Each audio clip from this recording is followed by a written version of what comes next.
आमच्या नवी मुंबई पनवेल विभागामध्ये गरिबांसाठीची सिडकोनी बांधलेली घरं खरं तर ती गरिबांसाठी बांधली की गरिबांची चेष्टा करण्याचा प्रकार केला हा प्रश्नच उद्भवलेला आहे। आणि त्यामुळे या विषयावरती सातत्याने वाचा फोडण्याचा प्रयत्न हा नागरिकांच्या सहकार्याने मी करतोय। अधिवेशनात या विषयाला वाचा फोडण्याचा आपण प्रयत्न केलाच, पण त्यानंतर सातत्याने या विषयाचा पाठपुरावा करत या सगळ्या प्रकल्पांमधल्या घरांच्या किमती कमी व्हायला पाहिजेत यासाठीचा प्रयत्न आपण करतोय। आणि मग त्यासाठी कशा पद्धतीने सिडकोनी चुकीची भूमिका घेतलेली आहे, कशा पद्धतीने सिडकोनी जमिनीची किंमत त्या सगळ्या घरांच्या किमतीवरती लोड केलेली आहे, जेव्हा की त्या जमिनीची किंमत ही पूर्वीच सिडकोनी टेंडर प्लॉटच्या माध्यमातून वसूल केलेली आहे, तरी सुद्धा पुन्हा पुन्हा त्या घरांवरती किमती आकारून त्या ठिकाणी घरांच्या किमती वाढवण्याचा प्रयत्न केलेला आहे।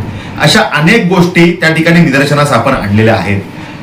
त्या ठिकाणी छोट्या छोट्या रकमांनी म्हणजे 40 लाखाला जर घर असेल तर त्या व्यक्तीला जीएसटीचा लाभ मिळू शकला असता, पण 40 लाखाच्या वर किंमत गेल्यामुळे त्या ठिकाणी सगळे स्लॅब्स बदलले आणि जीएसटीचा एक्स्ट्रा भुर्दंड अशा आमच्या सहकार्यांना पडला। असे अनेक मुद्दे मांडण्याचा आपण प्रयत्न केला।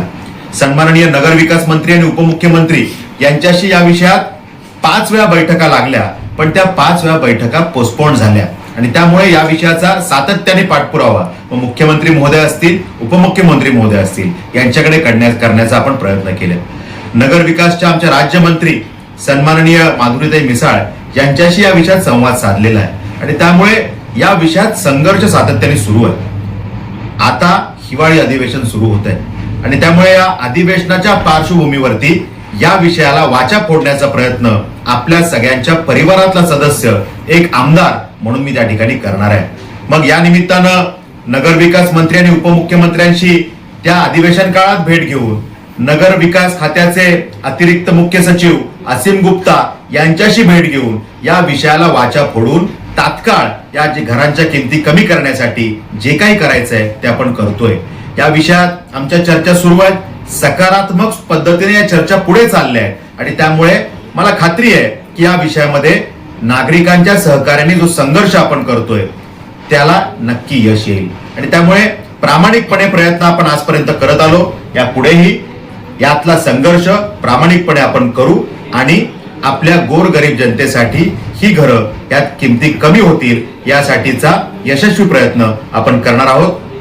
तुर्तास एवढंच, यामध्ये ज्या ज्या काही पुढच्या घडामोडी होतील त्या आपल्यापर्यंत पोहोचवल्या जातील। या सगळ्या प्रकल्पांमध्ये लॉटरीच्या माध्यमातून आपण पुढे आलेला आहात, यातले अनेक सहकारी माझ्या संपर्कात असतात आणि त्यामुळे प्रत्येकाशी भेटणं शक्य होत नाही, पण माझ्या मनातल्या भावना, माझे प्रयत्न, आपल्या सगळ्यांसाठीच्या माझ्या भावना या आपल्या उपस्थित सहकाऱ्यांच्या माध्यमातून मी आपल्यापर्यंत पोहोचवण्याचा प्रयत्न करत असतो आणि त्यामुळे आपण सगळ्यांनी हा विषय आता समजून घ्यावा। येणाऱ्या कालावधीमध्ये आपण यामध्ये अजून ज्या काही अपडेट आहेत त्या आपण आपल्यापर्यंत पोहोचवण्याचा प्रयत्न करू।